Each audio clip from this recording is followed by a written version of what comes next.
Okay, hello everyone. Welcome to Chloethedev Unfiltered. Today I'm going to be going through the economic review for ETH 2.0. I went through yesterday. I think I went through. Let's go through the table of contents. Yesterday I went through the executive summary, the introduction. Today I'm going to be going through the background and the framework.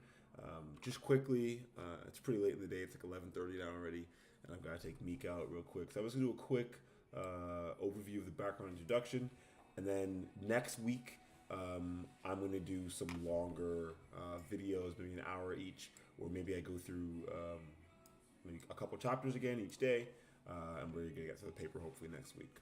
Maybe an hour each day and get through it. This week was more just to set things up and just to get started. It's been on my board to get done for months. Months now.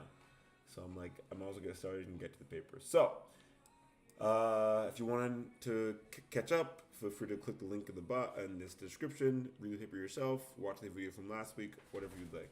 But we're going to start from chapter 3. Background. Sorry, Mika's playing with my glove. A bit distracted. I'm glad she's enjoying herself. From the release of the Ethereum white paper in late 2013, there have been references and research efforts aimed at shifting Ethereum's security model from proof of work, POW, to proof of stake. So I talked about this a little bit on the Ethereum beige paper review I did. You can check that on the channel as well. The white paper is pretty, overview. The yellow paper is more of a technical overview, and the beige paper is a paper to try and make the yellow paper more understandable in layman's terms. So this was motivated by a desire to improve the scalability, throughput, and security of the system. So, yeah, want to go out? Can I finish this one chapter? Is that all right? Can I finish? Can I finish?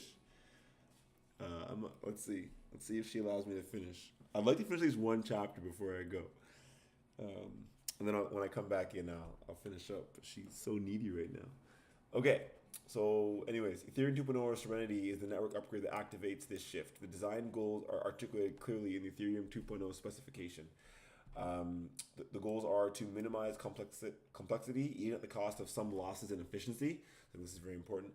To remain live through major network partitions and when very large partitions of nodes go offline. So this actually happened in Madasha testnet. A large part of the nodes came offline for just a minute rather reason. The point is the network was still was live but not getting finality, so it's kind of cool. To select all components such that they are either quantum secure or can be easily swapped out for quantum secure counterparts when available, so easily upgradable. To utilize crypto and design techniques that allow for large participation of validators in total and per unit time.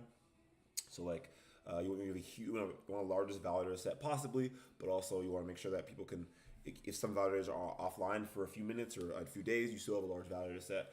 To allow for a typical consumer laptop with OC resources to process and validate O of 1 shards, including any system level validation such as beacon chain.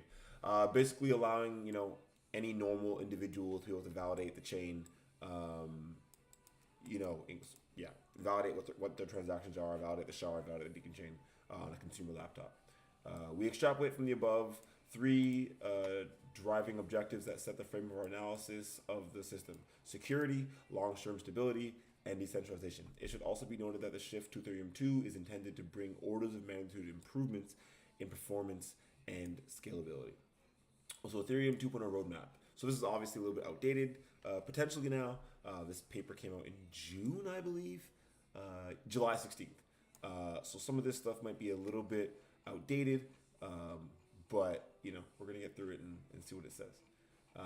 The role of the ETH 2.0 roadmap is scheduled to happen in 3 phases, starting with phase 0 in the second half of 2020. So that's correct. They're saying it might be weeks away, potentially.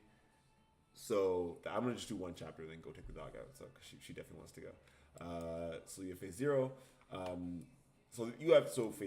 Phase 0 coming in the end of this year, which seems like it's correct. 2021 you have phase 1, which is gonna be like a whole year of no state execution or account balances, and then 2022, so it's gonna be like a whole potentially 2 years before we get the EWASM and we get state execution environments.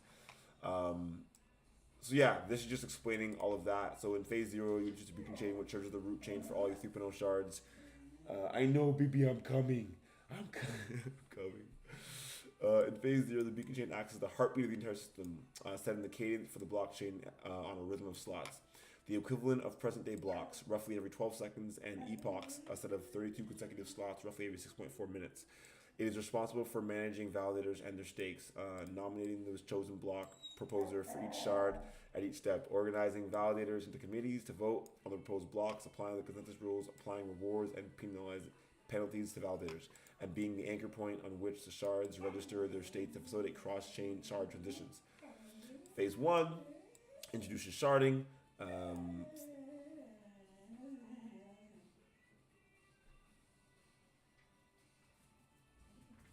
Yeah, I know, baby. I know. Are you gonna let me get through this paper? You wanna come say hi? You wanna come say hi?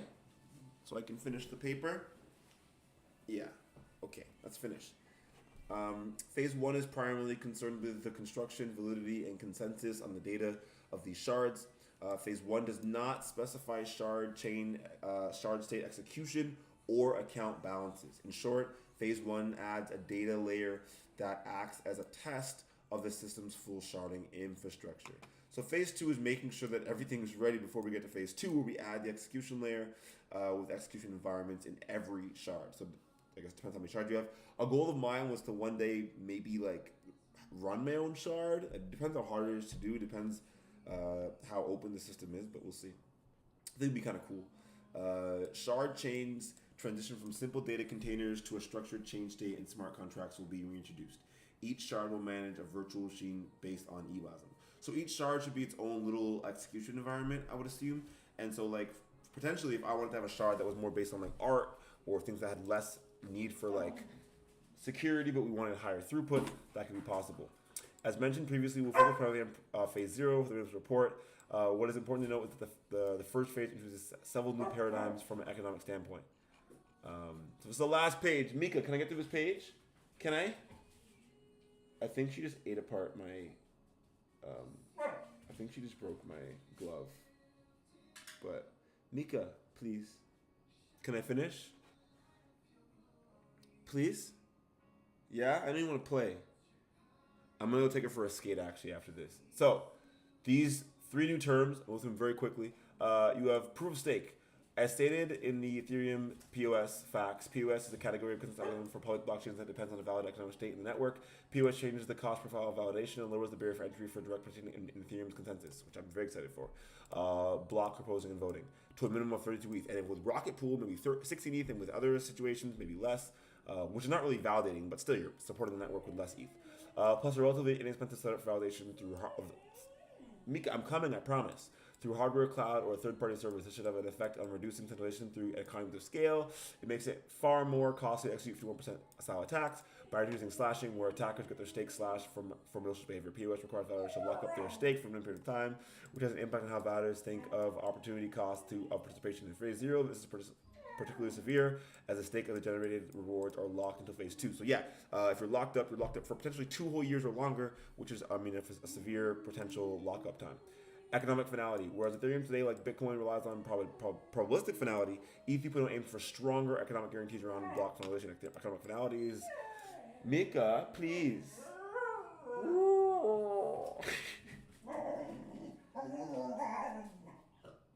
Okay, I'm going to get off.